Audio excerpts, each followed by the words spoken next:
we are drinking to new life. Tish gonna have Fonny's baby.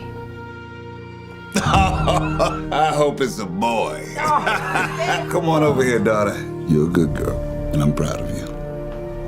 Don't you ever forget it. And who's gonna be responsible for this baby? The father and the mother. When I hold you in my arms, I gotta hold our baby in my arms.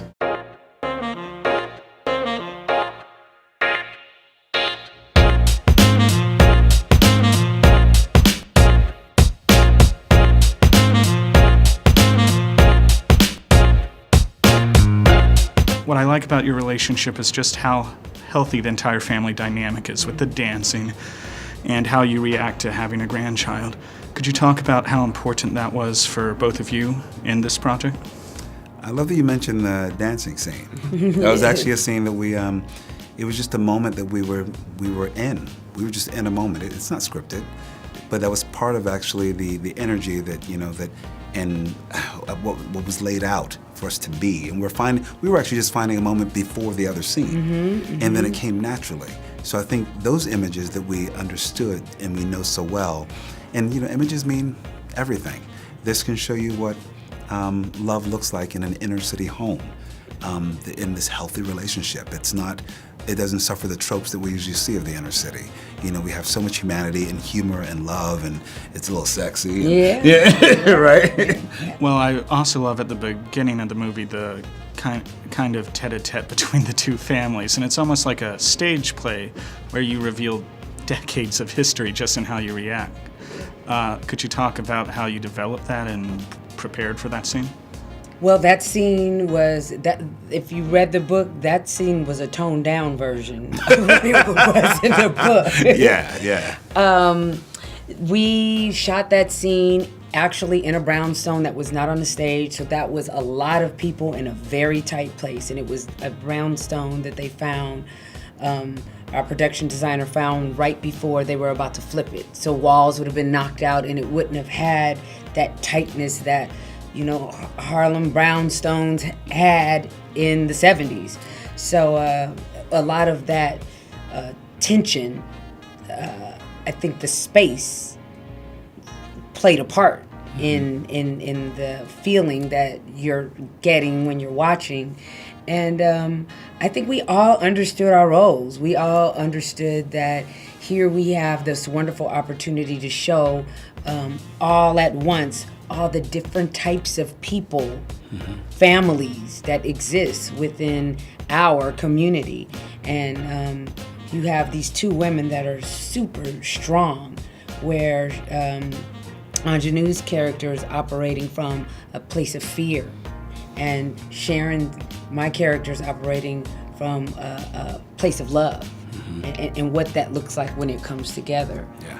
Barry is a director who loves the lingering close-up, looking square into the lens. How, as actors, is it like playing that? And is it even possible to rehearse that sort of intimacy with the camera?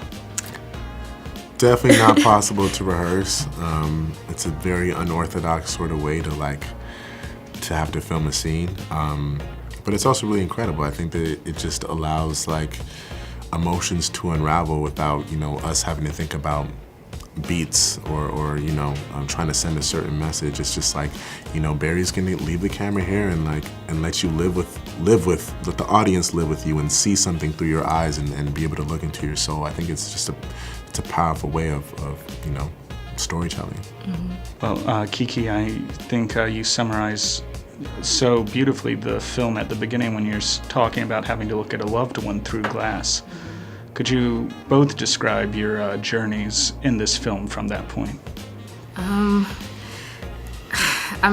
For Tish, you are witnessing this, she's growing up, these circumstances are, forcing her to become a woman in a very, it's almost, it's really a painful way, what, is leading her to have to, mature in this way.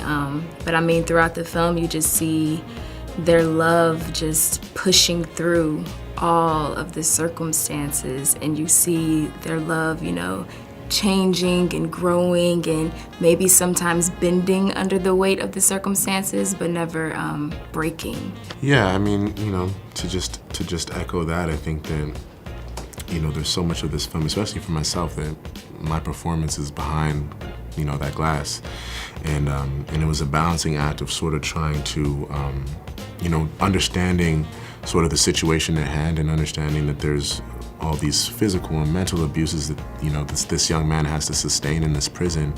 But he also has to, you know, sit in front of his wife and his unborn child and exude strength, you know, exude love and you know, to give a confidence that we're gonna be able to get through this. So it's an interesting balancing act, and, you know, I'm sure that, you know, there are many young men across the country who have to deal with the same sort of thing. Well, I think for maybe that reason, a line that resonates with a lot of people is, "I am my mother's son," and maybe that's the difference between us and them. Could you talk about what you take away from that line, especially as we're still so fractured today? I think it just comes down to humanity. You know, at the end of the day, it's like, it doesn't matter what I look like, it doesn't matter what you look like. I think if we can find the humanity in each other, then, you know, then we can live, we can be. And I think that's the most beautiful part about that line. I think that, and also it also speaks to me about the things we learn from our parents. You know, that type of hate, you know, that puts, you know, people and families into the situations that we, you know, see Tish and Fonnie in. That type of hate is learned, and often from our parents. So I think it also speaks to that, like, who are you learning love from? Who are you learning hate from? I think that a line that everyone responds to in this movie is, "I'm my mother's son," and maybe that's all the difference between us and them. Could you talk about what that line means for both of you, especially these days? I think these days, and first of all, that's spoken so beautifully by Dave Franco, that I think that it's just about the idea that, you know, you're